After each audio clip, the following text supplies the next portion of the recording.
Hare Krishna, Hare Krishna, Krishna Krishna,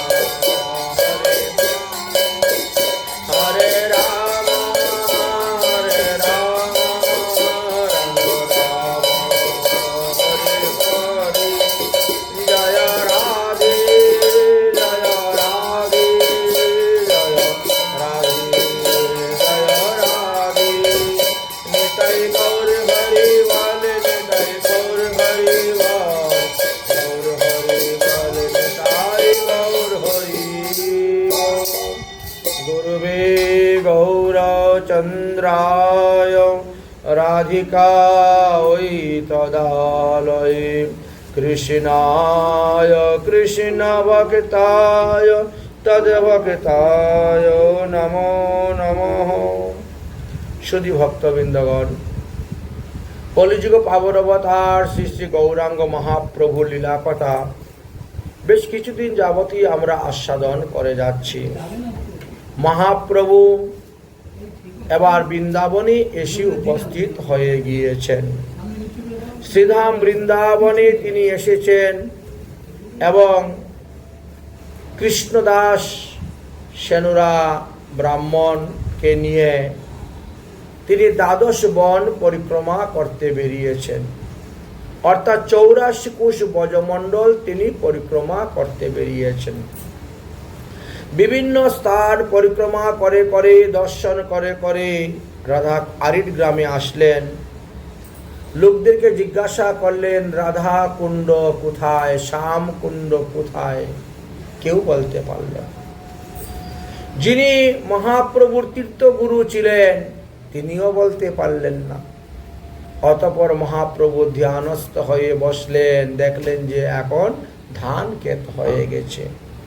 ধান্য ক্ষেতের অল্প জল নিয়ে স্নান করলেন, ধান্য ক্ষেতের রজ নিয়ে তিলক করলেন, আবার সঙ্গে করে কিছু রজ নিয়ে আসলেন প্রতিদিন তিলক করার জন্য। যাই হোক, অতঃপর মহাপ্রভু রাধাকুণ্ড শ্যামকুণ্ডকে প্রকট করলেন। যদিও মহাপ্রভু বৃন্দাবন যাওয়ার পূর্বেই তিনি লোকনাথ গোস্বামীকে পাঠিয়েছিলেন, ভূগর্ভ গোস্বামীকে পাঠিয়েছিলেন লুপ্ত তীর্থ উদ্ধার করার জন্য, কিন্তু তারা অন্যান্য তীর্থ উদ্ধার করলেও রাধাকুণ্ড শ্যামকুণ্ডকে উদ্ধার করতে পারেন নাই। মহাপ্রভু যেই সময়ে বৃন্দাবনে গিয়েছিলেন তখন লোকনাথ গোস্বামী পাদ, ভূগর্ভ গোস্বামী তারা বৃন্দাবনে ছিলেন না। মহাপ্রভুর সঙ্গে সাক্ষাৎ করার জন্য তারা দক্ষিণ ভারতের দিকে রওনা হয়ে গিয়েছিলেন। তারা দক্ষিণ ভারতে গিয়ে পৌঁছার পরে যখন জানতে পারলেন মহাপ্রভু নীলাচলে চলে গেছেন, তখন তারা সেখান থেকে নীলাচলের উদ্দেশ্যে রওনা হলেন। কিন্তু ইত্যবসরে মহাপ্রভু নীলাচল থেকে শ্রীধাম বৃন্দাবনে চলে আসলেন। যাই হোক, সেই কৃষ্ণদাস যিনি ছিলেন মাধবেন্দ্র পুরীর শিষ্য, তিনাকেই মহাপ্রভু তীর্থগুরু রূপে গ্রহণ করলেন, বরণ করে নিলেন, আর তিনাকে নিয়ে দ্বাদশ বন ভ্রমণ করতে বেরোলেন। অর্থাৎ 84 কোশ ব্রজমণ্ডল তিনি পদব্রজে পরিক্রমা করলেন। মহাপ্রভু সমস্ত লীলা স্থান দর্শন করছেন, প্রতিটি স্থানের মহিমার কথা শ্রবণ করছেন, প্রতিটি স্থানের লীলা কথা শ্রবণ করে আনন্দে বিভোর হয়ে তিনি ভ্রমণ করছেন। আমরা যেভাবে ক্রম অনুসারে 12টি বনের নাম পাই, সেইভাবে মহাপ্রভু ভ্রমণ করেছেন। মনে করুন, আমরা প্রথমেই পাই মধুবন, তারপর তালবন, তারপরে কুদরবন বা কুমুদবন, তারপরে হলো বেহুলা বন, তারপরে হলো কাম্যবন। আমরা এই পর্যন্ত আস্বাদন করেছিলাম। এখন ভগবান কাম্যবনে গিয়েছেন, মহাপ্রভু কাম্যবনে গিয়েছেন। তবে মহাপ্রভু গেলা কাম্যবন, তার লীলাস্থলী দেখি গেলা নন্দীশ্বর। অর্থাৎ কাম্যবন দর্শন করার পরে সেখান থেকে সেনরা কদমকন্ডি হয়ে বর্ষানা গ্রামে গেলেন এবং বর্ষানা থেকে তিনি নন্দগ্রামে গেলেন। যেভাবে পদব্রজে পরিক্রমা হয়ে থাকে, সেই রাস্তা ধরেই মহাপ্রভুকে নিয়ে পরিক্রমা করতেছেন। পাবন সরোবর কুণ্ড প্রভু করিলা স্নান। নন্দগ্রামে পাবন সরোবরে স্নান করলেন। লোকেরে পুছিলা পর্বত উপর যাওয়ার জন্য রাস্তা কোন দিকে, সেই অনুসারে পর্বতের উপরে গেলেন। সেখানে গিয়ে ভগবানকে দর্শন করলেন। তখন নন্দীশ্বরেও একটি পর্বতের গুফা ছিল। সেই গুফাতে প্রবেশ করলেন, গুফা দর্শন করলেন, কিন্তু বর্তমানে সেই গুফা নেই। গ্রামবাসীগণ বলিলেন, এই দুই মাতা পিতার পুষ্ট কলেবর মধ্যে এক শিশু হয়, ত্রিভঙ্গ সুন্দর। শুনিয়া মহাপ্রভু মনে আনন্দ পাইলা, 3 মূর্তি দেখিয়া সেই গুফার বাহির হইলা। গুফার ভিতরে 3টি মূর্তি ছিল, নন্দ বাবা, মা যশোদা আর শ্রীকৃষ্ণের। ব্রজে ব্রজেশ্বরী করিলা চরণ দর্শন, প্রেমানন্দে কৃষ্ণের কইলা সর্বাঙ্গ স্পর্শন। ব্রজেশ্বরী বলতে শ্রীমতী রাধারানী এখানে হবেন না, এখানে হবেন মা যশোদা। মা যশোদাকে ব্রজেশ্বরী বলা হতো। নন্দ বাবা ব্রজেশ্বর, ব্রজরাজ, এই জন্য ব্রজেশ্বরী বলা হতো। যাই হোক, সেখানে দর্শন করলেন, স্পর্শন করলেন, প্রণাম করলেন, নৃত্য করলেন, গীত করলেন। এইভাবে মহাপ্রভুর সারাদিন চলে যায়। এক এক গ্রামে এক এক দিন বাস করতেছেন, লীলাগুলো আস্বাদন করতেছেন। তিনারই লীলাস্থান তিনি দর্শন করতেছেন, আস্বাদন করতেছেন। সর্বোপরি প্রেমানন্দে নিত্য গীত কইলা। তাহার পরে মহাপ্রভু খদির বনে গেলা। খদির বনটা হলো খয়রা। খয়রা নামে একটি যে স্থান আছে, সেখানে খদির বন বলা হয়। খয়রা থেকে অল্প দূরে পেশাই জারি আছে, যেখানে অশ্বত্থমা বসে এখনো তপস্যা করতেছেন। তাই খয়রাকে খদির বন বলা হয়। এটি বর্ষানা গ্রাম হইতেও খদির বন যাওয়ার একটা আলাদা রাস্তা আছে। নন্দগ্রাম হইতেও যাওয়া যায় এবং কুশি হইতেও যাওয়া যায়। কুশি যাওয়ার আগেই এটি একটা রাস্তা আছে, ওই রাস্তা ধরে খদির বনে যাওয়া যায়। খদির বনের সাইনবোর্ডটা একেবারে ওই হাই রোড থেকেই দেখা যায়। হাই রোডে যখন গাড়ি নিয়ে যাবেন তখন দেখবেন লেখা আছে খদির বন যাওয়ার রাস্তা, ওখান থেকে দেওয়া আছে, অনেকেই গমন করে থাকেন। যাই হোক, মহাপ্রভু সেই খদির বনে গেলেন, খদির বন দর্শন করলেন। লীলাস্থান দেখি তাহা গেলা শেখশাহী। সেখান থেকে হুডেল গেলেন, হুডেল হয়ে শেখশাহী গেলেন। এই শেখশাহীটা পড়েছে হরিয়ানায়। আমাদের এই 84 ব্রজমণ্ডল 3টি স্টেট নিয়ে পড়েছে। এক হলো উত্তরপ্রদেশ, এক হলো রাজস্থান, আর এক হলো হরিয়ানা। কাম্যবনটা পড়েছে রাজস্থানে। আবার নন্দগ্রাম বর্ষানা উত্তরপ্রদেশে, আর খদির বনটা আবার হয়ে শেখশাহী গেলেন, ও আবার হরিয়ানা পড়ে গেল। শেখশাহী দর্শন করতে গেলেন, শেখশাহীতে দর্শন করলেন। শেখশাহীতে দর্শন করার পর সেখান থেকে আসলেন শেরগড়। শেরগড়ের আসল নাম হলো খেলন বন। শের মানে বাঘ। যাই হোক, শেরগড়ে আসলেন, সেখানে খেলন বন দর্শন করার পর মহাপ্রভু রামঘাট, খিচাদাউজি, তারপরে সেখান থেকে বিহারবন, অক্ষয়বট, তপোবন, চিরঘাট, নন্দঘাট হয়ে তিনি একেবারে যমুনা পার হয়ে ভদ্রবনে চলে গেলেন। তিনি আমরা যেমন গাড়ি নিয়ে এসে ঘুরে যাই, কিন্তু যারা পায়ে হেঁটে যায় তারা নন্দঘাট হইতেই যমুনা পার হয়ে চলে যান। জল বেশি থাকলে নৌকায় পার হন, জল কম থাকলে হেঁটেই পার হয়ে যান। কোথায় হাঁটু জল, কোথায় কোমর জল থাকে, কোথায় বেশি, এইভাবে। তবে এখন তো বর্ষাকাল, এখন তো নৌকায় পার হতে হবে। তো মহাপ্রভু গিয়েছিলেন, তো তখন তো ঠান্ডা শীতকাল, মাঘ ফাল্গুন মাস পরে গেছিল, যমুনায় জল কম। মহাপ্রভু সেই নন্দঘাটটা হলো ভেয়গ্রাম। ভেয়গ্রাম থেকে ওখানে নন্দঘাট, নন্দবাবা ওখানে স্নান করতে গিয়ে ডুব দিয়েছিলেন। আর তখন সেই বরুণ দেবের অনুচরগণ তিনাকে ধরে নিয়ে গিয়েছিল। সেই থেকে ওই গ্রামের নাম ভয়গ্রাম হয়েছে। সেই ভয়ে আতঙ্ক হয়ে গেছিলেন সবাই, সেই থেকে ভয়গ্রাম। এই জন্য ভয়গ্রামের নন্দঘাট থেকে মহাপ্রভু সোজা সেখান থেকে ভদ্রবনে চলে গেলেন। ভদ্রবন, যেখানে কৃষ্ণ বলরামের মস্তক মুন্ডন করা হয়েছিল উপনয়ন সংস্কার করানোর জন্য। কংসকে বধ করার পর ভগবান শ্রীকৃষ্ণের উপনয়ন সংস্কার হয়েছিল সেই ভদ্রবন। তবে ভদ্রবনে পরিক্রমার লোক বড় কম যায়।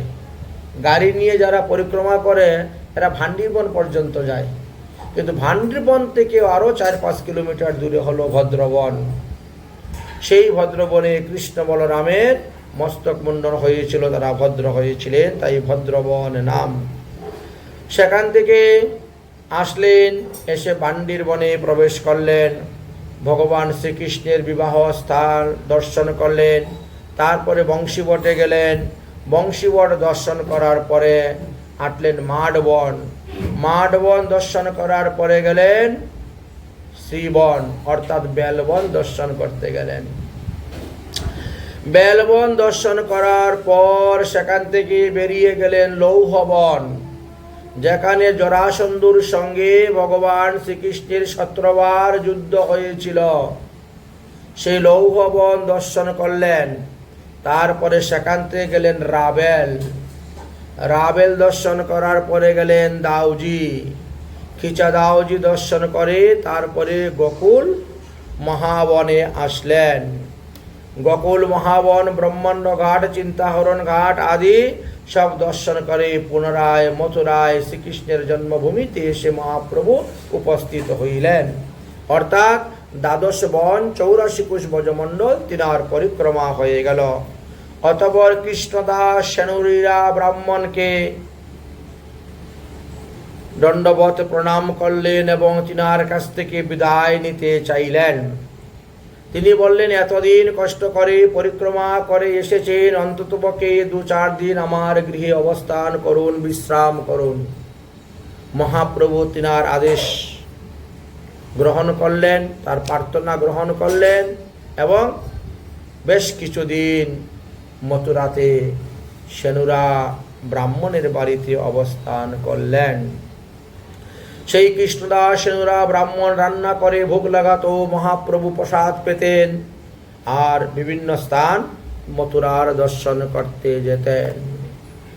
কিন্তু গোপাল দর্শনের বড় তিনার ইচ্ছা। কিন্তু গোপাল থাকেন গিরিরাজ গোবর্ধন পর্বতের উপরে, তিনি কেমন করে যাবেন গোপালকে দর্শন করতে? প্রথমবার তো গোপাল ম্লেচ্ছ ভয় দেখাইয়া গোপাল গাঠুলি গ্রামে গিয়েছিল। মহাপ্রভু গাঠুলি গ্রামে গিয়ে গোপাল দর্শন করে 2-3 দিন সেখানে অবস্থান করেছিলেন। কিন্তু ম্লেচ্ছ ভয় যখন সমাপ্ত হয়ে গেল, গোপাল পুনরায় আবার গাঠুলি গ্রাম থেকে এসে গিরিরাজ পর্বতের উপরে উঠে গেলেন। কিন্তু মহাপ্রভুর নিয়ম আছে, গোপাল হেরিবে গোবর্ধন না চড়িবে। গিরিরাজ গোবর্ধন পর্বতের উপরে যতগুলি শিলাখণ্ড আছে, পাষাণখণ্ড আছে, পাথরখণ্ড, প্রতিটা ভগবান শ্রীকৃষ্ণের অঙ্গস্বরূপ সদৃশ্য। ওর মধ্যে পা দেওয়া যাবে না, এতে অপরাধ হবে, ভগবানের উপরে পা দেওয়ার সমান হয়ে যাবে। এই জন্য মহাপ্রভুর মত, মহাপ্রভুর পথ যারা মানে তারা কখনো গিরি গোবর্ধনের উপরে উঠে না।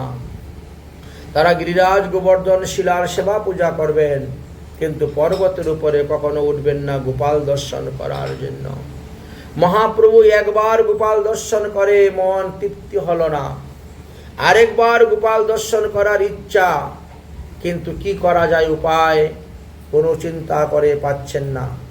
এদিকে গোপাল পূজারীকে স্বপ্ন দেখাচ্ছে কালা পাহাড়ের আন্দোলন হবে, অতএব মুসলমানরা আসবে বৃন্দাবনে মন্দির ভাঙ্গার জন্য, মূর্তি ভাঙ্গার জন্য, মূর্তি লুটপাট করার জন্য।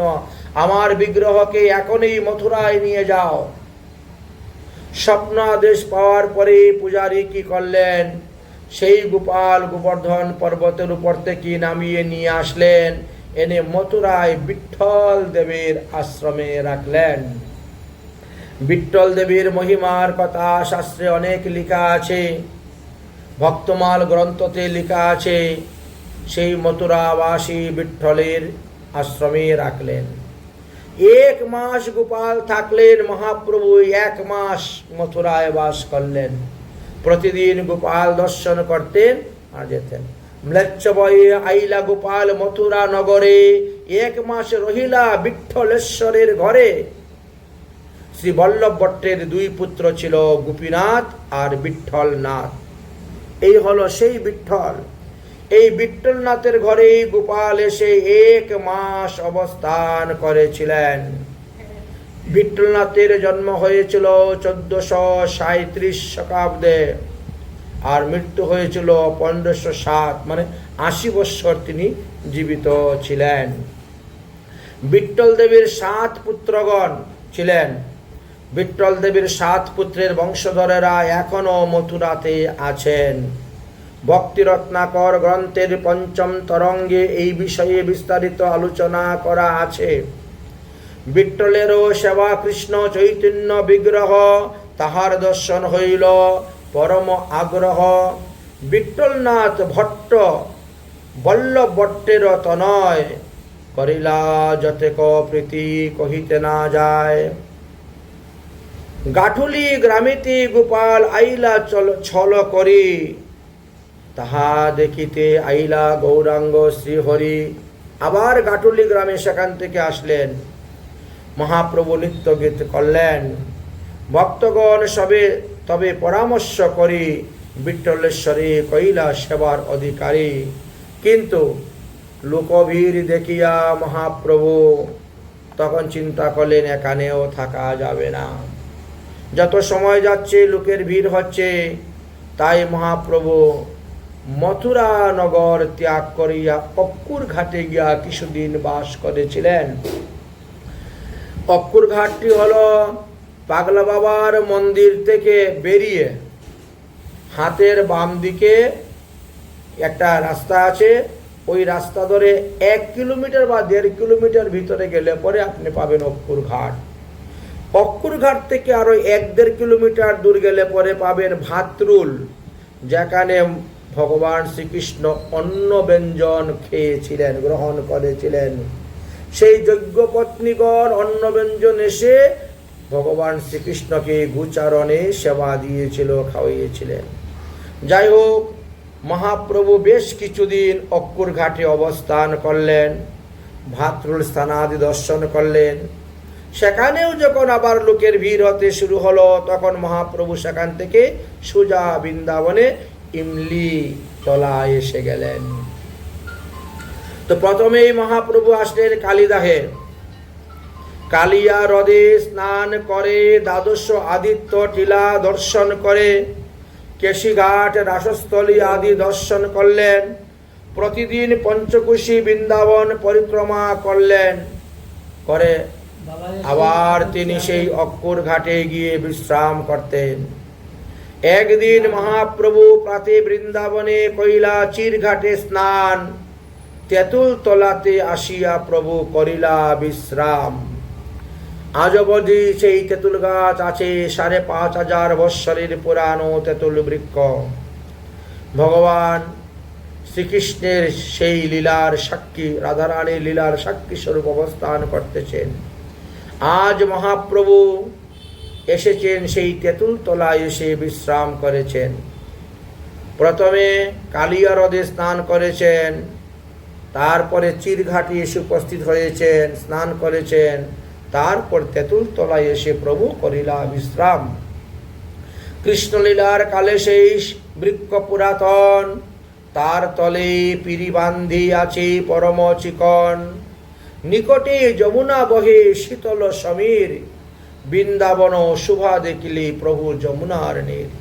তেঁতুল তলে বসিয়া করে নাম সংকীর্তন, ক্রমে ক্রমে সেখানেও লোকের ভিড় হইতে লাগিল। মহাপ্রভু কি করবেন, কোথায় যাবেন? যেখানে যান ভজন করতে সেখানেই লোকের ভিড়। মহাপ্রভু ঠিক মতো হরিনাম সংখ্যাপূর্ণ নাম হয় না। লোক আসলে তার সঙ্গে কথা বলতে হয়, আসবে লোক দণ্ডবোধ করবে, প্রণাম করবে, দুটা কথা বলবে, এতে মহাপ্রভুর নাম পূর্ণ হয় না। এইভাবে প্রাতঃ হইতে তৃতীয় প্রহর পর্যন্তই মহাপ্রভু নাম সংকীর্তন করলেও নামের সংখ্যা পূর্ণ হয় না। লোকের উৎপাত, এখন কি করা যায়, কোথায় যাবেন? সংখ্যা নাম পূরণ হয় না বলে প্রভুর মনে দুঃখ, কিন্তু জনগণের সঙ্গে তো ঠিক ব্যবহার রাখতে হবে, কথাবার্তা বলতে হবে।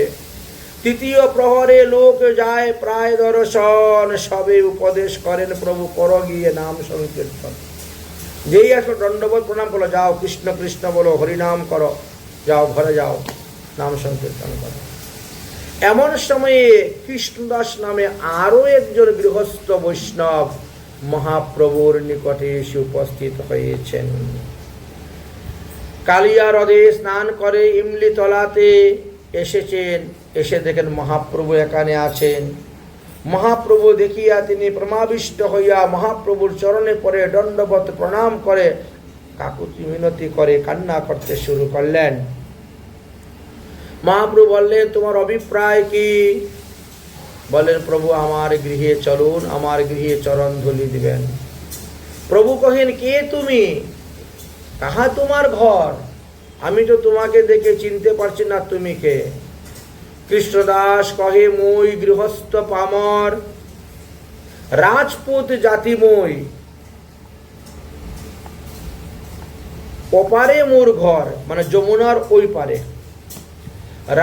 রাজপুত জাতি মই, অপারে মোর ঘোর, মোর ইচ্ছা হয় আমি হইব বৈষ্ণব কিঙ্কর। প্রভু তারে কৃপা করিয়া আলিঙ্গন করি, প্রেমমত্ত হইল সেই নাচে বলে হরি হরি। অতঃপর মহাপ্রভু তার বাড়ি গেলেন, এক রাত্রি অবস্থান করলেন, তাকে কৃপা করলেন। সেখান থেকে পুনরায় আবার মহাপ্রভু অক্কুর ঘাটে চলে আসলেন। অক্কুর ঘাটে চলে আসলেন। মহাপ্রভু সঙ্গে যে বল্লভ ভট্ট গিয়েছিলেন, তিনি রান্নাবান্না করতেন এবং মহাপ্রভু সেবা করতেন। প্রভুর অধরামৃত প্রসাদ সেই কৃষ্ণদাস এসেছিলেন, গ্রহণ করেছিলেন। সেই থেকেই সে আর বাড়ি গেল না। স্ত্রী পুত্র সবাইকে ত্যাগ করে দিয়ে মহাপ্রভুর সেবার ব্রতী হয়ে গেল। একদিন প্রভাতে মহাপ্রভু অক্কুর ঘাট হইতে বৃন্দাবনে আসলেন। এসে দেখেন, সে ভোরবেলা এসেছেন, এসে দেখেন বৃন্দাবনে যমুনার তীরে প্রচুর লোকের ভিড়। মহাপ্রভু জিজ্ঞাসা করলেন, ভাই এখানে এত ভিড় কিসের জন্য? এত লোকের ভিড় কেন? এত কোলাহল কেন? কি হয়েছে? লোকে তখন বলছেন, বৃন্দাবনে যমুনায় কালীয় হ্রদে গতকালকে রাত্রে কৃষ্ণ প্রকট হয়েছিলেন। আচ্ছা, আর কি তোমরা দেখেছ? কালীয় নাগের ফনার উপর কৃষ্ণ নৃত্য করিতেছেন। মহাপ্রভু বলছেন, এটা তোমাদের ভ্রম, ভুল তোমরা দেখেছ, ভুল তোমরা অনুমান করতেছ। রাত্রে তো ভালো করে দেখা যায় না, অন্ধকার রাত্রি, তোমরা এটা অনুমান করতেছ। কিন্তু লোক বিশ্বাস করে না। লোক বসে আছে, আজকে রাত্রে আবার দেখব। আজকে রাত্রে আবার দেখব বলে লোক সেই আশা নিয়ে বসে আছে। এই মতো 3 রাত লোকেরও গমন, তাহলে কত লোকের ভিড়? 3 রাত ধরেই হচ্ছে লোকের ভিড়। সবে আসি কহে কৃষ্ণ পাইনু দর্শন, সবাই আনন্দে কৃষ্ণ পাইনু দর্শন। এবার মহাপ্রভুর সঙ্গে যে বল্লভ ভট্ট গিয়েছিল, ভট্টাচার্য, তিনি বলছেন প্রভু আমাকে আজ্ঞা দেও, আমি একটু যাই কৃষ্ণ দর্শন করার জন্য। 3 দিন ধরে সবাই কৃষ্ণ দর্শন করতেছেন, অতএব আমিও যাব কৃষ্ণ দর্শন করার জন্য। প্রভু তখন তাকে একটা জোরে চর মারলেন, থাপ্পড় মেরে বলছেন এই মূর্খ, বস এখানে, শুন আমার কথা, তুই যাবে কৃষ্ণ দর্শন করার জন্য, বল। বাতুল না হইয় ঘরে রহ বসিয়া, কৃষ্ণ কেন দর্শন দিবেন রাত্রে আসিয়া। আচ্ছা, ভগবান তো দিনের বেলাও দর্শন দিতে পারেন ভক্তদেরকে, তা তিনি এই প্রতিদিন রাত্রিবেলায় এসে কেন দর্শন দিবেন? 3 দিন ধরে যে রাতে হাজার হাজার লোক যমুনার তীরে বসে আছে দেখার জন্য কৃষ্ণকে। কৃষ্ণ কি দিনের বেলা দেখা দিতে পারে না? তিনি তো কর্তুম অকর্তুম সব কিছু করতে পারেন, তার কাছে তো অসম্ভব কিছুই নয়, তিনি স্বয়ং ভগবান। তো তিনি রাত্রে 12টার সময় কেন আসবে দেখা দেওয়ার জন্য? কালীয় নাগের উপরে ফনায় নৃত্য করবে না আছেন এখন কালীয় নাগ। কালীয় নাগ তো কবে উদ্ধার হয়ে চলে গেছে, এখন কালীয় নাগ কোথার থেকে আসবে? মহাপ্রভু যাচ্ছেন। কৃষ্ণ ওখানে কৃষ্ণ নয়, শুনো আমার কথা। ওই যারা মাছ ধরে এদেরকে বলা হয় কৈবর্ত। ওই কৈবর্তগণ মৎস্যজীবী, মাছ ধরা মাছ বিক্রি করাই তাদের কাজ। আর তারা ওই রাত্রিবেলা নৌকা নিয়ে যায় মাছ ধরার জন্য। তো একটা হারিকেল জ্বালাতে হয় এদেরকে, নৌকার মধ্যে একটা হারিকেল জ্বালিয়ে রাখে। দূর হইতে তাহা দেখিয়ে লোকের হয় ভ্রম, কালিয়া কালিয়ারে শরীরে কৃষ্ণ করে নর্তন। ওই যে হারিকেলের প্রদীপটা টিপ টিপ করে জ্বলে, মনে করে এই কালীয় নাগের চোখ দেখা যাচ্ছে, আর তার উপরে কৃষ্ণ নৃত্য করতেছেন। নৌকাতে কালিয়া, নৌকাকে কালিয়া ভ্রম, দ্বীপ রত্ন জ্ঞান, কালিয়া নাগের মস্তকে মণি রত্ন জ্ঞান, আর জালিয়াকে মুররূপ করে কৃষ্ণমান। সেই যে মাছ ধরে জালিয়া, তাকে কৃষ্ণ মনে করে লোকে। এইসব মূঢ় লোকেরও ভ্রম, কেন তুমি সেখানে করিবে গমন?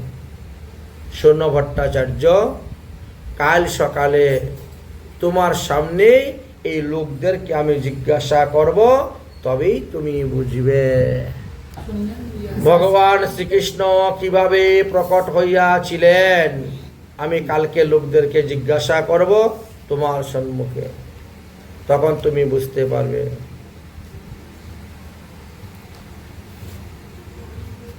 পরের দিন সকালবেলা মহাপ্রভু ভট্টাচার্যকে সঙ্গে করে নিয়ে গেলেন।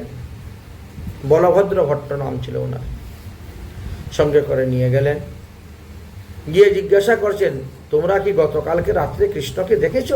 হ্যাঁ দেখেছি দেখেছি, সবাই শুরু করে দিয়েছে। লোক কহে হ্যাঁ আমরা দেখেছি। মহাপ্রভু বললেন তোমাদের দেখাটাই ভুল, ভ্রম।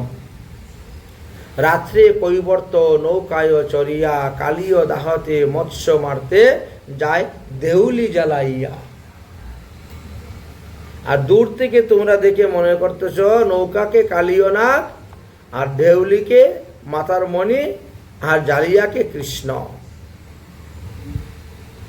বলেছেন। মহাপ্রভু তাদেরকে বুঝাইলেন, তখন তারা বুঝলেন। মহাপ্রভু ঠিক আছে, এবার যাও, বাড়িতে যাও, খাওয়া দাওয়া করো, ঘুমাও। সারা রাত্রি জাগরণ করে বসে আছো 3 দিন ধরে কৃষ্ণ দেখার জন্য। অতঃপর আর এক ব্যক্তিকে মহাপ্রভু জিজ্ঞাসা করলেন, বলো তো তুমি কালকে রাত্রে কি দেখেছ? এইভাবে জিজ্ঞাসা করছেন। সেও বলছে কৃষ্ণ দেখেছি। মহাপ্রভু তাকে বোঝাইলেন, দেখো এই ভ্রম তোমাদের মধ্যে।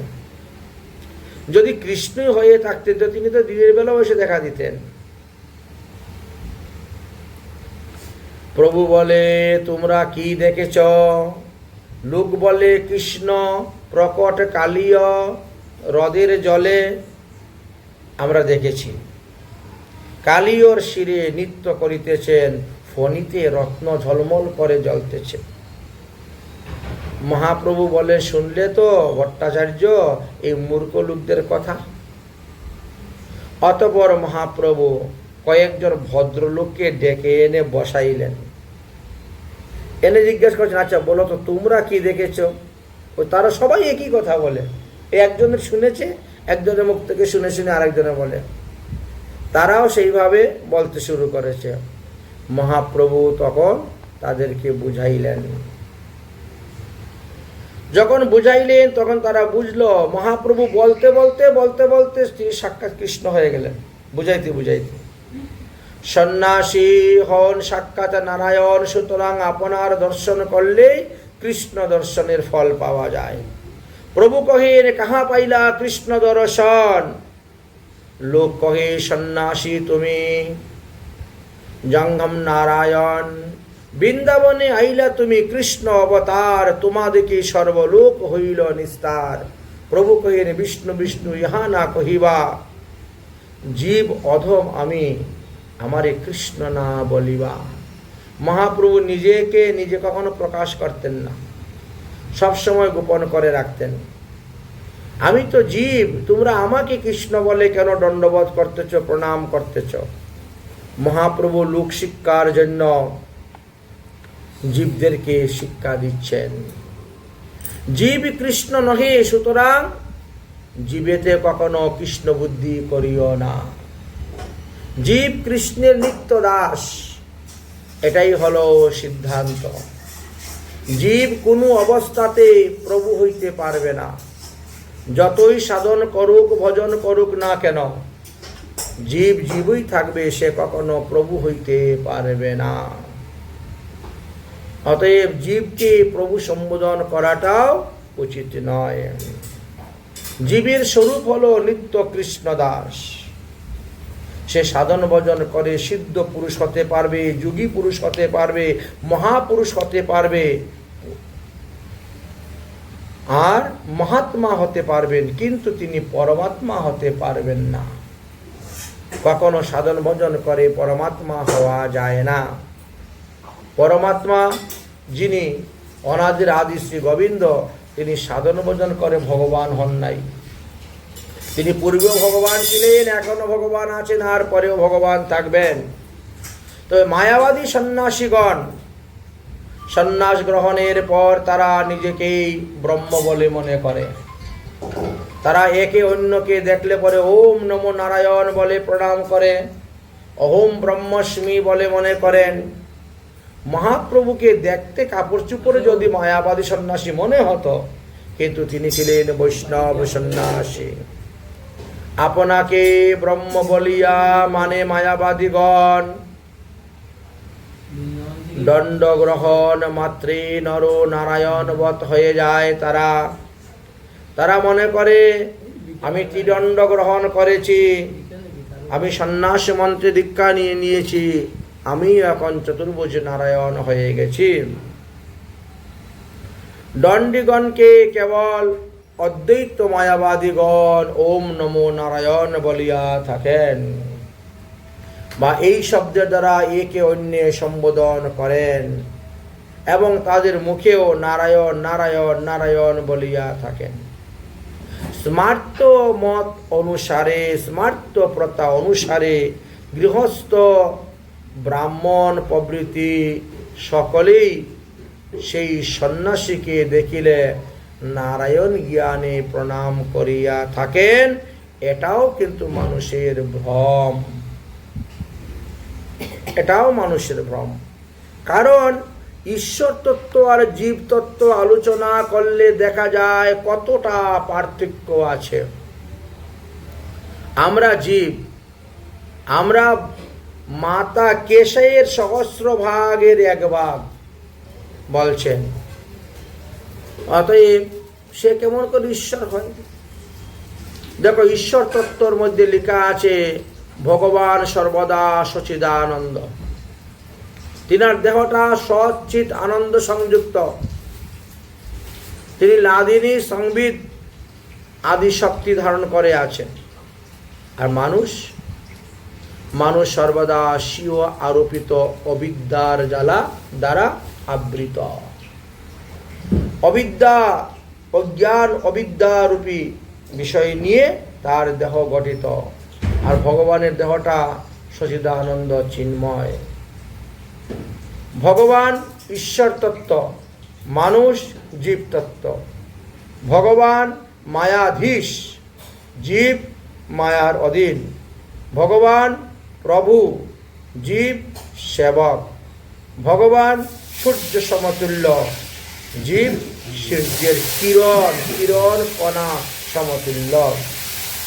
তাই কখনো জীবকে নারায়ণ বলিয়া প্রণাম করা উচিত নয়। অতএব আপনারা আমাকে নারায়ণ বলিয়া প্রণাম করিবেন না। মহাপ্রভু তাদেরকে শিখাচ্ছেন। আমাকে কেন, কোনো জীবকেই কখনো নারায়ণ বা প্রভু বলে প্রণাম করতে যাবেন না, এটা উচিত নয়। এটি মহাপ্রভুর শিক্ষা। সন্ন্যাসী চিৎকন জীবী কিরণ করসম, সরৈশ্বর্য পূর্ণ কৃষ্ণ হয় সূর্য সম। তাহলে ভগবানকে যদি সূর্য মনে করেন, তাহলে আমরা হলাম সেই সূর্যের কিরণ, আলোর মতন। জীব ঈশ্বর তত্ত্ব কবু নহে সম। জলদ অগ্নি রাশি জৈসে পুলিঙ্গাদির কণ। অগ্নি আর অগ্নি স্ফুলিঙ্গ। স্ফুলিঙ্গ যতক্ষণ অগ্নির মধ্যে থাকে ততক্ষণ তাকে আমরা অগ্নি বলি, জ্বলন্ত অনল। কিন্তু স্ফুলিঙ্গ যখন অগ্নির থেকে বেরিয়ে আসে তখন পুষ্কর নিভে যায়, আর থাকে না মুহূর্তের মধ্যে। এই জন্য বলা, মহাপ্রভু শিক্ষা দিলেন যে কখনো কাউকে নারায়ণ সম্বোধন করে, প্রভু সম্বোধন করে প্রণাম আদি করবেন না। যেই মূঢ় কহে জীব ঈশ্বর হন সম, সে তো পাষণ্ডী হয়। দণ্ডে তারে যম তাকে শাস্তি দিবে। যে মূঢ় ব্যক্তি বলে জীব ঈশ্বর সম, সে হলো পাষণ্ডী, তার দণ্ড যম দিয়ে থাকেন। বৈষ্ণব তন্ত্র শাস্ত্রেতে লেখা আছে, যস্তু নারায়ণং দেবং ব্রহ্মা রুদ্রাদি দৈবত সমবর্তেনানেন বৃক্ষেন স পাষণ্ডী ভবেত ধ্রুবম। শাস্ত্র প্রমাণ আছে, যিনি ব্রহ্মা রুদ্রাদি দেবতার সহিত নারায়ণকে সমান করে দেখেন, তিনি পাষণ্ডী। আবার জীবকে যারা নারায়ণ সমান জ্ঞান দেখেন, সেরাও পাষণ্ডী। লোক বলে আপনার তটস্থ লক্ষণ এবং স্বরূপ লক্ষণ এই দুইটি বিচার করলে আপনার মধ্যে বজণ্ড নন্দন তত্ত্ব পাওয়া যায়, তাই আমরা আপনাকে নারায়ণ জ্ঞানে প্রণাম করেছি। লোকেরা মহাপ্রভুকে তখন এই কথা বললেন। আপনার আকৃতি প্রকৃতি আদি সব দেখে আমরা বুঝতে পারছি যে আপনি ব্রজেন্দ্র নন্দন শ্রীকৃষ্ণ ছিলেন। আকৃতি তোমারও দেখি ব্রজেন্দ্র নন্দন, দেহ কান্তি পীতাম্বর কইলে আচ্ছাদন, মৃগমন্দ বস্ত্রে বান্ধে গন্ধ তবু না লুকায়। ওইভাবে ঈশ্বর তত্ত্ব তোমার মধ্যে আছে, তুমি তো লুকাতে পারবে না প্রভু, আমরা তোমাকে চিনে ফেলেছি। এইভাবে বলে মহাপ্রভুকে প্রণাম করছেন। অলৌকিক প্রকৃতি তোমার বুদ্ধির অগোচর, তোমা দেখি কৃষ্ণ প্রেম আমরা হইলাম পাগল। শ্রী বাল বৃদ্ধ আরো চণ্ডাল জবন, যে তোমাকে একবার পায় দর্শন, কৃষ্ণ নাম লয়ে নাচে হইয়া উন্মুক্ত। মহাপ্রভুকে দর্শন মাত্র এই ভাবের উদয় হয়ে যেত। তোমাকে দর্শন না করিলে, কেবল তোমার নাম শুনিলেও মানুষ সে দেহের মধ্যে কৃষ্ণ প্রেম উদয় হয়। হে গৌর সুন্দর, আমরা এটা বুঝতে পেরেছি। মহাপ্রভু তখন তাহাদিগকে আলিঙ্গন করিয়া সেখান থেকে অক্ষুর ঘাটে চলে গেলেন। ভোজনান্তে মহাপ্রভু বিশ্রাম করিলেন। তাহলে অক্ষুর ঘাটটা আমাদের 84 ব্রজমণ্ডলের মধ্যে একটি অন্যতম দর্শনীয় স্থান। যদিও বর্তমানে যমুনা এখানে নেই, যমুনা এখান থেকে 1 কিলোমিটার দূরে চলে গিয়েছেন। অক্ষুর ঘাট, যে ঘাটে অক্ষুর স্নান করেছিলেন, ভগবান দশ অবতার দর্শন করেছিলেন, সেই ঘাট। একদিন মহাপ্রভু অক্ষুর ঘাটে বসে ভাবিতেছেন, এই ঘাটে অক্ষুর মহাশয় বৈকুণ্ঠ ধাম দর্শন করলেন, এই ঘাটে ভগবানের দশ অবতার দর্শন করলেন, এই ঘাটে যে সমস্ত ব্রজবাসী লোকন বাস করেন তারা তো বৈকুণ্ঠবাসী, গোলকবাসী। কারণ এই ঘাটের মধ্যে যখন দর্শন হয়েছে বৈকুণ্ঠ ধাম, তাহলে বৈকুণ্ঠ। সুতরাং আমি এতদিন ধরে এখানে বসে আছি, আমি দর্শন করতে পারছি না কেন? তাহলে আমার ভজনের জোর নেই, আরো তীব্র ভজন করতে হবে, তবে এখানে বসে আমিও সেই বৈকুণ্ঠ ধাম দর্শন করতে পারব। এই বলে মহাপ্রভু তীব্র ভজনে বসে গেলেন। ভজন করতে করতে প্রমাবিষ্ট হয়ে গেলেন। প্রমাবিষ্ট হয়ে সেই অক্ষর ঘাটের জলের মধ্যে ঝাঁপ দিয়ে দিলেন। ঝাঁপ দিলেন তো দিলেন, আর তো প্রভু উঠছেন না। এখন মহাপ্রভুর সঙ্গে যে বলভদ্র গিয়েছিল, সে এখন চিৎকার করতে শুরু করেছে। চিৎকার শুনে কৃষ্ণদাস সেনুরিয়া ব্রাহ্মণ দৌড়ে এসেছেন। মহাপ্রভু তীর্থগুরু, তিনি দৌড়ে এসেছেন। কি হলো, কি হলো, কাঁদছে কেন? যে মহাপ্রভু তো অক্ষুর ঘাটে যে ডুব দিয়েছেন, আর তো তিনি উঠছেন না। চতুর্দিকে লোক চিৎকার শুনে আসতে শুরু হলো। বলভদ্র সবাইকে কান্না করে করে বলছেন, এই অবস্থা। তাড়াতাড়ি লোক সবাই নামলো জলে, নেমে মহাপ্রভুকে খোঁজাখুঁজি করতে শুরু করলো। অনেকক্ষণ খোঁজাখুঁজি করার পরে অনতি দূরে, অনেক দূরে গিয়ে মহাপ্রভুকে পাওয়া গেল। তখন সেখান থেকে তুলে নিয়ে আসলেন। অতঃপর বলভদ্র ভট্ট, কৃষ্ণদাস রাজপুত আর কৃষ্ণদাস সেনরিয়া, এই দুজনকে নিয়ে বসে যুক্তি করলেন কি করা যায়। কোন দিন আমরা দেখতেই পাবো না, আর ওইভাবেই যদি ভাবাবিষ্ট হয়ে ঝাঁপ দেন তাহলে তো জলেই ডুবে মরে যাবেন। কি করা যায়? প্রভু তো যত দিন যাচ্ছে অতই তিনার ভাব বাড়তেছে। যখন তিনি নীলাচলে ছিলেন, তখন তিনার মধ্যে যে ভাব ছিল, বৃন্দাবনের মানে কথা বললেই যে ভাবটা হয়ে যেত, বৃন্দাবনের লীলাগুলো স্মরণ করলে যে ভাব হয়ে যেত, যেদিন তিনি নীলাচল থেকে বৃন্দাবনের উদ্দেশ্যে রওনা হলেন, সেই দিন সেই ভাবটা না আরো সহস্র গুণ বেড়ে গেল। নীলাচল থেকে বৃন্দাবনে আসার তখন ভাবটা সহস্র গুণ বেড়ে গেল। আর যখন তিনি মথুরায় এসে পৌঁছিলেন, তখন তার থেকে আরো সহস্র গুণ বেড়ে গেল। আর যখন 84 কোটি ব্রজমণ্ডল পরিক্রমা করলেন, তার থেকে আরো সহস্র গুণ বেড়ে গেল। এখন বুঝতে পেরেছেন কোন অবস্থায় গিয়ে পৌঁছেছেন মহাপ্রভু? এমন ভাবাবেশ। প্রভু তো প্রতিদিন সকালে বৃন্দাবন দর্শন করতে চলে যান, আর আমি তিনার জন্য রান্না বান্না ব্যবস্থা করে রাখি। তিনি আসেন, তারপরে সেবা আদি গ্রহণ করেন, বিশ্রাম করেন। যদি এইভাবে ভাবিত হয়ে বৃন্দাবনে কোথায় ঝাঁপ দিয়ে দেন, আমি তো দেখতে পাবো না, তাহলে তো ডুবে মরে যাবেন। কি করা যায়? অতএব আপনারা আমাকে বুদ্ধি দেন, আমি কি করতে পারি। তাহলে সেনরিয়া কৃষ্ণদাস আর রাজপুত কৃষ্ণদাস এই দুজনকে বসে যুক্তি হচ্ছে। বৃন্দাবন থেকে তাহাকে নিয়ে নীলাচলে চলে যাওয়াটাই ভালো, সিদ্ধান্ত এইটাই হলো, এইটাই শ্রেয়কর।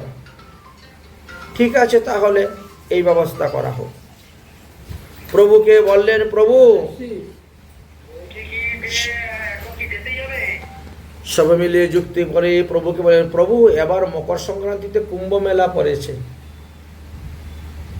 অতএব মকর সংক্রান্তি উপলক্ষে প্রয়াগে স্নান করা তো অতি উত্তম। অতএব আমরা এখন তাহলে বৃন্দাবন থেকে বেরিয়ে যাই প্রয়াগের দিকে। মহাপ্রভুকে এই প্রস্তাবটা দিলেন। মহাপ্রভু ঠিক আছে, তাহলে প্রয়াগ তো মহাতীর্থ, সমস্ত তীর্থের রাজা হলো প্রয়াগ, তীর্থরাজ প্রয়াগ, সেখানে গঙ্গা যমুনা সরস্বতীর মিলন, তার মধ্যে আবার কুম্ভ মেলা, ছাড়া যায় না, তাহলে চলো। একদিন ভট্টাচার্য ধীরে ধীরে বলেন, প্রভু প্রতিদিন 10 জন 20 জনের কাছ থেকে নিমন্ত্রণ আসে আপনাকে নিমন্ত্রণ দেওয়ার জন্য, তাদের বাড়িতে নিয়ে যাওয়ার জন্য, তাদের বাড়ির সেবা করানোর জন্য। তা আমি পারি না বলে লোকে কি করে, ওই সমস্ত দ্রব্য এনে আমার কাছে দিয়ে দেয়, এই নাও আমাদের এটা রান্না করে মহাপ্রভুকে দিও, আমাদের এটা রান্না করে মহাপ্রভুকে দিও। এখন যারা দেয় তাদের জন্য তো প্রসাদ রাখতে হয়। আমার এই বয়স হয়ে গেছে, প্রতিদিন 20 জন 30 জন 40 জনের রান্না করাও আমার দ্বারা সম্ভব হচ্ছে না। যত দিন যাচ্ছে অত লোক বাড়তেছে, তাই বলছি চলেন আমরা প্রয়াগের দিকেই চলে যাই। এখন আর ওদিকে লোকে চিনেও না, লোকের এত ভিড়ও হবে না, আমি একা তো সামলাতে পারতেছি না লোকগুলাকে। কান্যকুব্জ ব্রাহ্মণ, সাত্যত্ব ব্রাহ্মণ, গৌর ব্রাহ্মণ, মিথিল ব্রাহ্মণ, উৎকল ব্রাহ্মণ, এইভাবে পঞ্চগৌর ব্রাহ্মণরা আসেন আপনার সেবার জন্য নানা দ্রব্য লইয়া। আন্ধ্রা, কর্ণাটক, গুজরাট, দ্রাবিড়, মহারাষ্ট্র আদি দক্ষিণার্থীর যত ব্রাহ্মণগণ আছেন, ব্রজমণ্ডলে বাস করেন, তারা যখন শুনলেন আপনি ব্রাহ্মণ বৈষ্ণব এবং ব্রাহ্মণ সন্ন্যাসী, তাই তাদের শ্রদ্ধাটা আপনার উপরে আরো শতগুণ বেড়ে গেল। তাই আপনাকে দর্শন করার জন্য আসেন, আপনার জন্য উপটোকন নিয়ে আসেন। সহিতে না পারি আমি লোকের গড়গড়ি, লোকে এসে বলে আমারটা রান্না করে দিয়েছে তো, আমারটা মহাপ্রভু পেয়েছেন তো, নিমন্ত্রণ লাগিয়া লোকে সব করে হুড়াহুড়ি। প্রাতকালে আইসে লোক তোমা না পাইয়া আমার মাথার উপর দিয়ে সব ঢালিয়া, সব নাও এই নাও। মহাপ্রভু তো সকালবেলা চলে যেতেন বৃন্দাবন, এই জন্য তারপরে পঞ্চকোশী পরিক্রমা করে আবার আসতেন, প্রতিদিন এইভাবে করতেন। প্রাতকালে আইসে লোক তোমা না পাইয়া, তোমারে না পাইয়া লোক মোর মাথায় খায়, তবে সুখ হয় যবে গঙ্গা পথে যায়। তাহলে গঙ্গার দিকে রওনা হলেই সুখ পাওয়া যাবে। এবে যদি যাই তবে মকর সংক্রান্তিটা আমরা কিন্তু পেয়ে যাব, আর ওখান থেকে পায়ে হেঁটে আসতে গেলেও তো 1.5 মাস লাগবে। এই জন্য এখন যদি আমরা যাই তাহলে আমরা প্রয়াগের গঙ্গা স্নানটা ঠিক সময় মতো ধরতে পারবো। উদ্বিগ্ন হইল মন, সহিতে না পারি, প্রভু যে আজ্ঞা হয় সেই শিরে ধরি। আমরা আমাদের কথাটা বললাম, এবার আপনি কি করবেন না করবেন সেটা আপনি ভালো জানেন, ভালো বুঝেন। তা শুনিয়া মহাপ্রভু বললেন, আমি কি আর আমার মধ্যে আছি? তুমি কৃপা করে আমাকে বৃন্দাবনে এনে বৃন্দাবন দেখাইলে, তুমি আমায় আনি দেখাইলে বৃন্দাবন, এই ঋণ আমি তোমার না করিতে পারবো সুধন। যে তোমার ইচ্ছা আমি সেই তো করিব, যাহা লইয়া যাও তুমি তাহাই যাইব। মহাপ্রভু এক কথায় বলে দিলেন।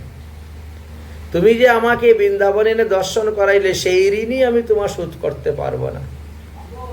অতএব তুমি যাহা বলবে আমি তাহাই করব, তুমি যেখানে রাখবে সেখানেই থাকব, যে তোমার ইচ্ছা আমি সেই করিব, যাহা লইয়া যাও তুমি তাহাই যাইব। যদিও প্রভু নিজে স্বতন্ত্র ঈশ্বর, মহাপ্রভুর বৃন্দাবন ত্যাগ করিয়া যাওয়ার বিন্দুমাত্র ইচ্ছা নাই, তথাপিও ভক্তবশ স্বভাব তাহার। ভক্তের মন রক্ষা করার জন্য নিজের কার্যে বাধা দিয়ে দিচ্ছেন, নিজের ইচ্ছাটাকে বাদ দিয়ে দিলেন। আরো কিছুদিন বৃন্দাবনে থাকবো ইচ্ছাটা ছিল, সেই ইচ্ছাটা মহাপ্রভু বাদ দিয়ে দিলেন। ঠিক আছে, তাহলে কালকে সকালেই আমরা প্রয়াগের দিকে রওনা হয়ে যাই, আদেশ হয়ে গেল। পরের দিন প্রাতে নৌকা সাজাইলা, যমুনা পার হয়ে গোকুলে আসিলা, মহাবনে উঠে প্রদরজে গোড়াগড়ি গাইলা রমণরেতিতে।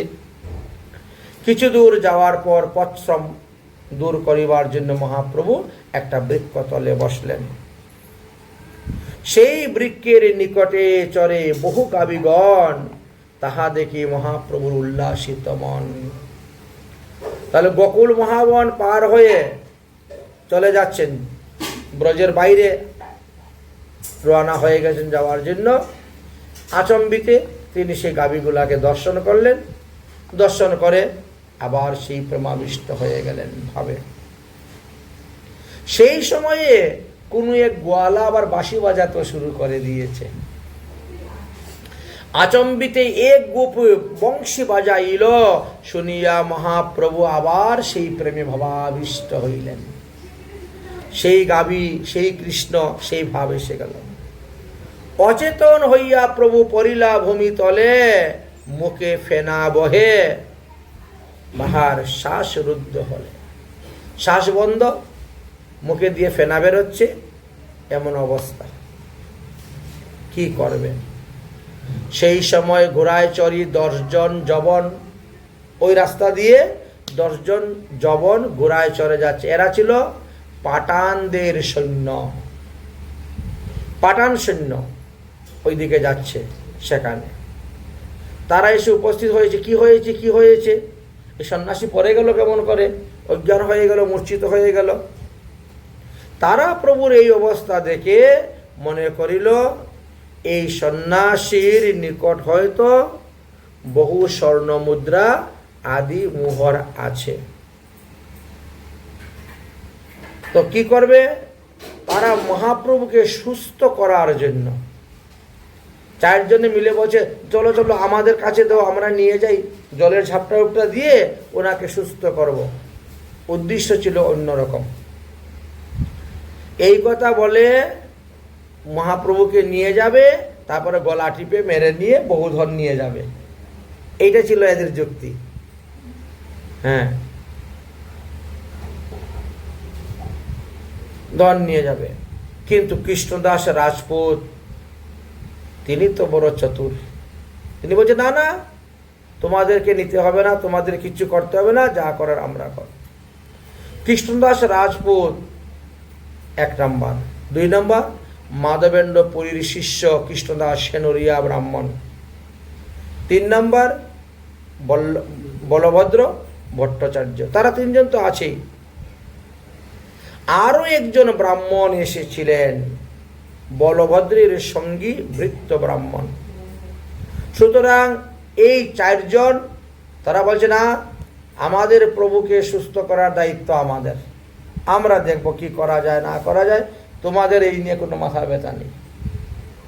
তখন ওই 10 জন পাঠান সৈন্য কি করলো? এই 4 জনকে জোরপূর্বক বন্দী করে নিল, বেঁধে নিল। 4 জনকে বন্দী করে নিল, নিয়ে মহাপ্রভুকে সেখান থেকে নিয়ে পালাবে। এই হলো বন্দী। কৃষ্ণরাজ রাজপুত বলল, দেখো তোমরা বাদশাহের দূত, দোহাই তোমাদের বাদশাহের, তোমরা আমাদের সঙ্গে এরকম করিও না। আমাদের সন্ন্যাসী মরে নাই, ইনি অজ্ঞান অবস্থায় পড়ে আছেন, এখনই মূর্ছা পেয়ে যাবেন, হয়তো জ্ঞান ফিরে পেতে পারেন। এটি প্রায় সময় উনার হয়। অতএব আমাদের সন্ন্যাসী মরেননি। ইনি শুধু সন্ন্যাসী নন, ইনি আমাদের গুরুদেব। একটা ব্যাধির কারণে তার এরকম হয়, মধ্যে মধ্যে তিনি মূর্ছা হয়ে যান। হ্যাঁ, কিছুক্ষণ পরে দেখবেন সব ঠিক হয়ে গেছে, কিছুক্ষণ পরে দেখবেন সব ঠিক হয়ে যাচ্ছে।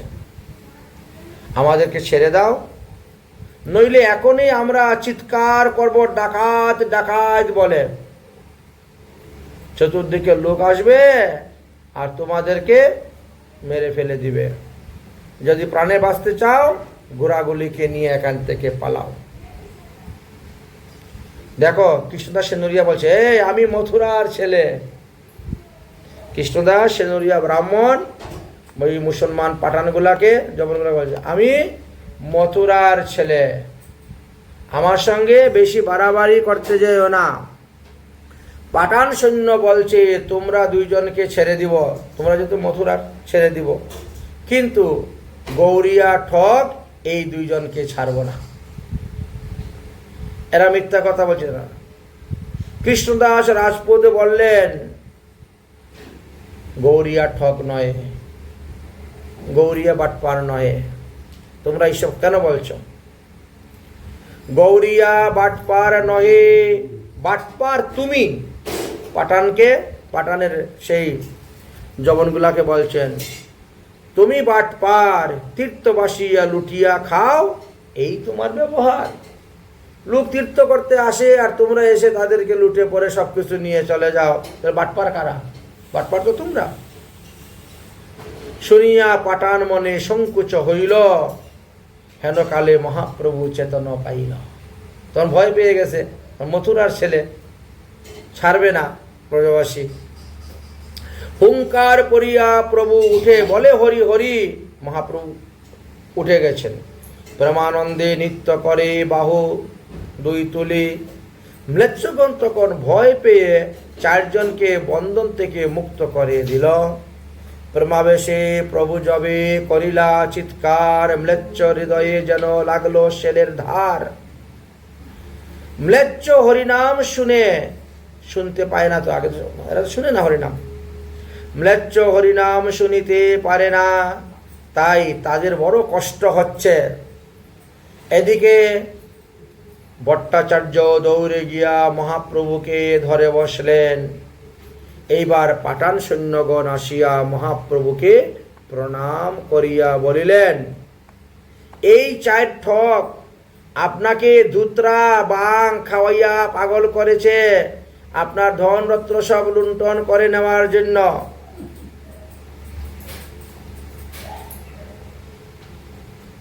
আপনি যদি বলেন তাহলে এই চারজনকে আমি এখন বন্দি করে বাদশাহের নিকট নিয়ে যাইব। মানে কথার ভাব পরিবর্তন হয়ে গেছে, অন্যদিকে লাইন চলে গেছে।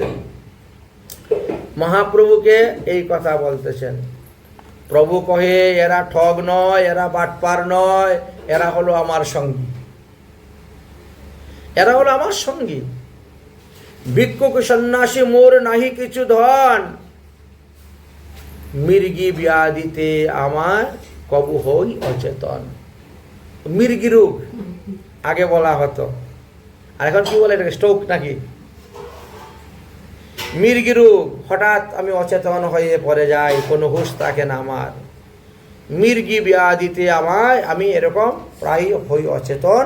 তখন এই চারজন দয়া করে আমারে করেন পালন, এই চারজন আমাকে দেখাশোনা করে পালন।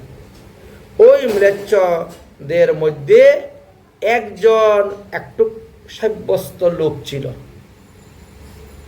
বুঝলেন? একজন একটু ভালো নর্ম ভদ্র সাব্যস্ত লোক ছিল। 10 জনের মধ্যে, ওই ম্লেচ্ছদের মধ্যে, ম্লেচ্ছ 10 জনের মধ্যে একজন ছিল ভালো। সে কথা বলছিল মহাপ্রভুর সঙ্গে নর্মভাবে ভদ্রভাবে। সে প্রভুকে দর্শন করিয়া নর্মভাবে স্বনিবেদন সবিনয়ে ব্রহ্ম স্থাপনের চেষ্টা, তার শাস্ত্র অনুসারে বহু যুক্তি দেখাইতে গেল।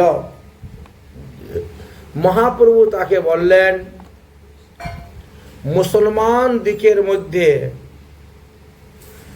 সুফি বলিয়া এক সম্প্রদায় আছে।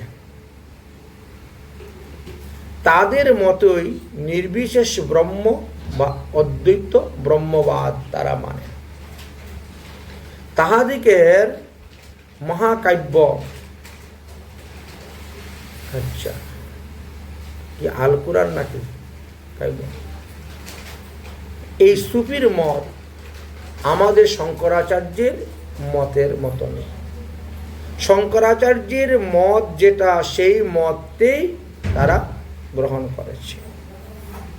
কুরআন বা তোমাদের মুহাম্মদ শাস্ত্রে মুহাম্মদের সপ্তম স্বর্গে ঈশ্বর দর্শন বর্ণন প্রসঙ্গ ঈশ্বরের পূর্ণ বিগ্রহ স্বীকার আছে। তোমরা কি কোরআন পড়ো, হাদিস পড়ো? জিজ্ঞেস করছেন মহাপ্রভু। তোমার শাস্ত্রে কহে শেষে একই ঈশ্বর, সর্ব ঐশ্বর্য পূর্ণ তিনি, সেই মকলেবর। আমাদের সামনে শাস্ত্রে যেমন কৃষ্ণ স্বয়ং ভগবান বলেছে, তোমাদের সামনেও শাস্ত্রে একদল নির্বিকার নিরাকার ব্রহ্মের উপাসনা করে আর একদল সাকার ব্রহ্মের উপাসনা করে। তাদের মতে ভগবান সেম বর্ণ কলেবর, সচ্চিদানন্দ দেহপূর্ণ ব্রহ্ম স্বরূপ, সর্ব আত্মা সর্বজ্ঞেয় নিত্য সর্বাদি স্বরূপ। সৃষ্টি স্থিতি প্রলয় তাহা হইতে হয়, স্থূল সূক্ষ্ম জগতে তিহু সমাশ্রয়। তিনি যখন ইচ্ছা করেন তখনই দেহ ধারণ করতে পারেন, আবার সূক্ষ্ম দেহ তিনি অবস্থান করেন, স্থূল দেহ অবস্থান করেন। সেই ভগবানের প্রীতি বা ভক্তি হল সংসার বন্ধন মোচনের একমাত্র উপায়। সেটাই হলো একমাত্র পরম পুরুষার্থ, সর্বশ্রেষ্ঠ সর্ব আরাধ্য, কারণেরও কারণ। তার ভক্ত হয় জীবে সংসার তারণ। তাই যারা ঈশ্বরের ভক্ত হতে পেরেছে তারাই সংসার উদ্ধার হয়ে যেতে পারবে। তার সেবা বিনা জীবের না যায় সংসার বন্ধন। তাহার চরণ প্রীতি হল পুরুষার্থ সার। ম্লেচ্ছ আনন্দ পায় প্রভুর কথায়, ম্লেচ্ছাদি আনন্দ যার নহে এককণ, ও মুক্ষাদি আনন্দ যার নহে এককণ। আনন্দ প্রাপ্তি চার চরণ সেবন। এই জন্য তোমাদের কোরআনে পূর্বে কর্মের কথা বলেছে, জ্ঞানের কথা বলেছে, যুগের কথা বলিয়াছে, শেষে ভগবত ভক্তির কথাও স্থাপন করা আছে, যেভাবে আমাদের পুরাণে দেওয়া আছে। সেই ঈশ্বরের ইবাদত, অর্থাৎ তোমরা 5 বার নামাজ পড়ো। 5 সময় নামাজ সেবা না করিলে তোমাদের মুক্তি নেই, তোমাদের পুরুষার্থ লাভ হবে না। এখানে সেবারই শ্রেষ্ঠতা। আমরা একভাবে ঈশ্বরের সেবা করি, তোমরা আরেকভাবে ঈশ্বরের সেবা করিয়া থাকো। আচ্ছা বলো তো, তোমাদের মধ্যে তো অনেক মোল্লা মৌলবী আছেন, তোমাদের মধ্যে অনেক পীর আছে, অনেক কিছুই আছেন। আমাদের মধ্যে যেমন সাধু সন্ন্যাসী শান্ত মহাত্মা আদি আছেন। তোমাদের মধ্যেও ওরাই হলো তোমাদের পণ্ডিত। আমাদের মধ্যে যেমন পণ্ডিত আছেন, তোমাদের মধ্যে তারা হলো পণ্ডিত। তোমার পণ্ডিত সবাই নাহি শাস্ত্র জ্ঞান পূর্বপর বিধির মধ্যে পরবলবান। তোমাদের মধ্যে যে পণ্ডিত আছেন তারা শাস্ত্র জ্ঞান পড়ে, কিন্তু বুঝতে পারে না পূর্ব পরয়ু পরবিধি বলবান। আগে একটা কথা বলা হয়েছে, পরে আরেকটা কথা বলা হয়েছে। পরে যে কথা বলা হয়েছে সেটা হলো বেশি বলবান, সেটাকে ধীর মানতে হবে, পূর্বেরটা ছেড়ে দিলেও কোনো দোষ নেই। নিজ শাস্ত্র দেখি তুমি করহ বিচার, যে লিখিয়া আছে শেষে কহ নির্ণয় সার। অতএব তোমরাই বলো তোমাদের শাস্ত্রের গুরু অর্থ কি লেখা আছে। তারা বলল, আমাদের যারা মৌলবী মৌলানারা আছেন তারা বলেন আমাদের শাস্ত্রের গুরু কথা সাধারণ পণ্ডিতরা বুঝবে না, এই জন্যই আমাদের আল্লাহ নিরাকার ভাব সেটা লইয়েই আমরা তার আরাধনা করে থাকি। যাহারা সচিদানন্দ আকার রূপে সেবা করেন তাহারা তাদের মতপথ জানেন, আমরা আমাদের মতপথ জানি। এই তো গোসাই তুমি সাক্ষাৎ ঈশ্বর, মোরে কৃপা করো তুমি, আমরা অযোগ্য পামর। এইভাবে অনেকক্ষণ পুরাণ এবং কোরআন নিয়ে আলোচনা হলো। তারপর তারা মহাপ্রভুর চরণে পড়ে গেল, মহাপ্রভুকে দণ্ডবত প্রণাম করল। মহাপ্রভুর সিদ্ধান্ত তারা বুঝতে পারল, বুঝে বলল যে তুমি সাক্ষাৎ ঈশ্বর, মোরে কৃপা করো মুই অযোগ্য পামর। অনেক দেখিনু আমরা, অনেক সাধু সন্ত দেখেছি, কিন্তু তোমার মতন দেখি নাই। অনেক দেখিনু মই ম্লেচ্ছ শাস্ত্র হইতে সাধন ভজন বস্তু, তোমাদেরটাই শ্রেষ্ঠ। তখন এই 10 জন মুসলমান স্বীকার করলো যে আমাদের যে মুসলমান শাস্ত্র ম্লেচ্ছ শাস্ত্র, আমাদের এই ম্লেচ্ছ শাস্ত্র হইতে সনাতন শাস্ত্র অনেক শ্রেয়, তাদের সাধন ভজন অনেক সুন্দর আছে। তোমাদের কি জিহ্বা মোরে বলে কৃষ্ণ নাম, আমি বড় জ্ঞানী এই গেল অভিমান। তখন বলছেন আপনাকে দেখার পরে আমাদের জিহ্বায় কৃষ্ণ নাম উচ্চারণ হচ্ছে, আমরাও কৃষ্ণ কৃষ্ণ বলতে ইচ্ছা করছি, কৃপা করি বল মোরে সাধ্য সাধন। এত বলি পড়িল তারা মহাপ্রভুর চরণ। এই 10 জন পাঠান সৈন্য মুসলমান জবন মহাপ্রভুর চরণে পড়ে গেলেন, সাধ্য সাধন কি আছে আমাকে বলো। মহাপ্রভু বললেন সাধ্য সাধন একমাত্র কৃষ্ণ নাম। প্রভু বলে উঠো কৃষ্ণ নাম তুমি লইয়া, কোটি জন্মের পাপ গেল পবিত্র হইলা। তোমরা যে আমাকে দেখে কৃষ্ণ কৃষ্ণ বলতেছ, এর দ্বারা তোমাদের কোটি জন্মের পাপ নষ্ট হবে। তোমাদের কোরআনে তোমাদের মুক্তির কোনো উপায় নেই, সাধন ভজন নেই, আমাদের নামাবাসেই তোমাদের মুক্তি। আমরা বলি কি হা রাম, আর তোমরা বলো হারাম, শব্দটা একই। তোমরা যখন কোনো শুকর দেখো, শুকর বা এরকম খারাপ বস্তু দেখো, বলে এটা হারাম, এটা খাইতে নাই, এটা দেখতে নাই, ওটা দর্শন করতে নাই, হারাম। ওই হারাম আর হারাম, এইভাবে নামাবাসের দ্বারা হইবে তোমাদের মুক্তি। স্থানের নাম, গ্রামের নাম, জেলার নাম অনুসারে, রাধাপুর, কৃষ্ণপুর, গোবিন্দপুর, মাধবপুর, কেশবপুর, বাংলাদেশে কিন্তু এরকম প্রচুর জায়গার নাম। আমরা যখন ভ্রমণ করতে যাই এখনো সেই সমস্ত নাম আছে। তাহলে কত হিন্দু ছিল বাংলাদেশে। নারায়ণগঞ্জ, চিন্তা করছেন ঢাকা কত বড় জেলা, হ্যাঁ, তাহলে মাধবপুর, হ্যাঁ, এইভাবে বিশাল। এই নামাবাসেই তোমাদের মুক্তি হয়ে যাবে। এই যখনই তোমরা কৃষ্ণ নাম জিহ্বায় উচ্চারণ করবে, কোটি জন্মের পাপ হইতে তোমরা পবিত্র হইবে। প্রভু বলে উঠো কৃষ্ণ নাম তুমি লও, কোটি জন্মের পাপ তুমি পবিত্র হও। কৃষ্ণ কহ, কৃষ্ণ কহ কইলাই উপদেশ, সবে কৃষ্ণ কৃষ্ণ কহে সবাই হইল প্রেমাবেশ। মহাপ্রভু তখন তাদের মধ্যে একজনকে রামদাস নাম দিয়েছিলেন। সে একটু ভাবুক ছিল, একটু প্রেমিক ছিল এবং সেই মহাপ্রভুর সঙ্গে পুরাণ টুরাণ নিয়ে আলাপ আলোচনা করেছিল, মহাপ্রভুর চরণে পড়েছিল।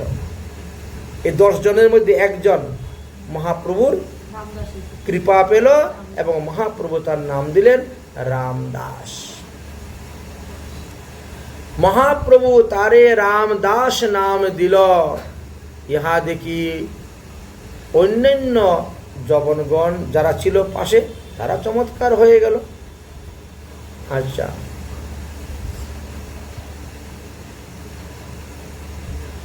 তারপরে এই সংবাদ গিয়ে পৌঁছিল পাটান রাজার কাছে। পাটান রাজার কাছে পৌঁছিল। পাটান রাজা তিনি ছেলেকে সঙ্গে করে নিয়ে এসেছিলেন। ওই ছেলের নাম ছিল বিজলি খান।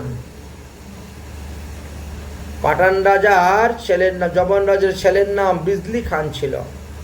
মহাপ্রভুকে দর্শন মাত্র প্রেমেতে গদগদ হয়ে কৃষ্ণ কৃষ্ণ বলে মহাপ্রভুর চরণে পড়ে গেছিল।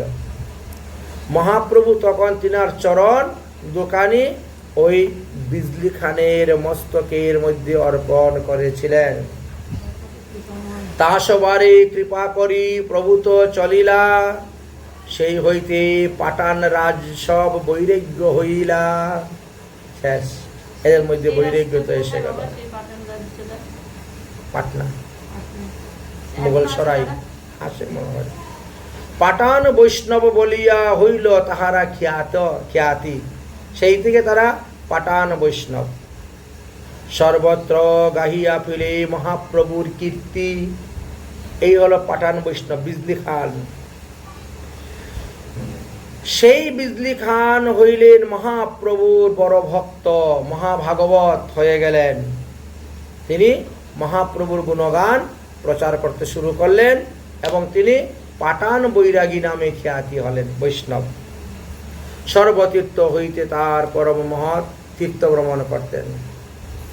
ঐচে লীলা করেন প্রভু শ্রীকৃষ্ণ চৈতন্য, পশ্চিমে আসিয়া কইলা যবনাদি ধন্য। এইভাবে যবনদেরকে ধন্য করেছিলেন। সেই প্রেমে মত্ত হয়ে করে কৃষ্ণ সংকীর্তন। এই মতো চলিলা প্রভু আইলা প্রয়াগে গাওয়ান। এইভাবে করতে করতে মহাপ্রভু প্রয়াগে আসলেন এবং প্রয়াগে 10 দিন মহাপ্রভু অবস্থান করেছিলেন। তারপরে মকর সংক্রান্তির স্নান করেছিলেন। এই বিষয়গুলো আমরা আগামীকাল আস্বাদন করব। আজকের মতন গৌর কথা আমাদের এখানেই বিশ্রাম। বলো গৌরাঙ্গ মহাপ্রভু কি জয়।